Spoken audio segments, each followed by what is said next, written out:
The first time I saw Jack wearing his old camouflage jacket, I knew it wasn't just clothing. It was history stitched together with sweat, grit, and sacrifice. Jack wasn't the kind of man to boast about his past.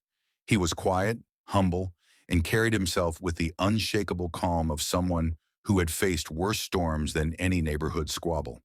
He had served in special forces for nearly 20 years. That jacket wasn't fashion. It was memory, respect, and survival. But not everyone saw it that way. Karen, the president of the HOA, had made herself the self-proclaimed guardian of the neighborhood's appearance. She scrutinized lawns, measured fence heights, and scolded people for leaving out garbage bins too long. To her, the HOA rules weren't guidelines. They were weapons. And one Saturday morning, she turned her sights on Jack. He had been pruning his rose bushes, wearing his camouflage jacket over a faded t-shirt, when Karen marched up the driveway like a general ready for war. "Excuse me," she barked, her voice loud enough for the neighbors to hear.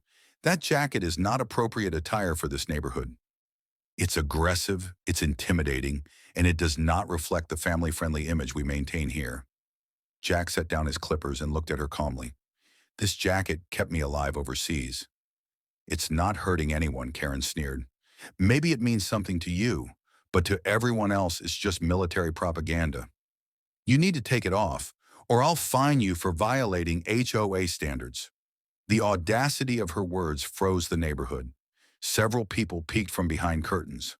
Others stopped mowing their lawns, pretending to be busy but listening intently. Jack didn't raise his voice. He didn't threaten her. He simply said, "With all due respect, Karen, I wore this while defending the rights you enjoy today." "I won't take it off." Karen's face turned red, her eyes narrowing. "Then you leave me no choice. I'll have you written up, and if you refuse to comply, we'll escalate this matter legally."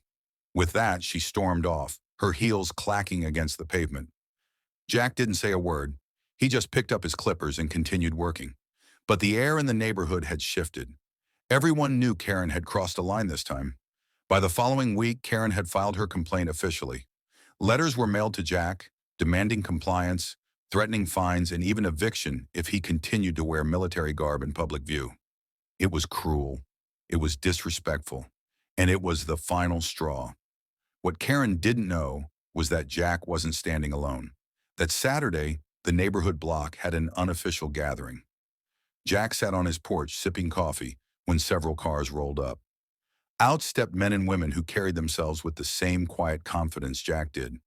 They weren't in uniform, but their posture, their bearing, and their energy made it clear. They were soldiers. Jack's old Special Forces unit had come. One by one, they approached Jack with firm handshakes and smiles. Sarah, a medic who had saved countless lives in combat. Mike, who had carried Jack to safety after an explosion. Tom, who had lost his best friend wrapped in a camo uniform just like Jack's. They weren't just friends. They were family forged in fire. Karen appeared soon after, clipboard in hand, ready to enforce her authority. She froze when she saw the group gathered on Jack's lawn.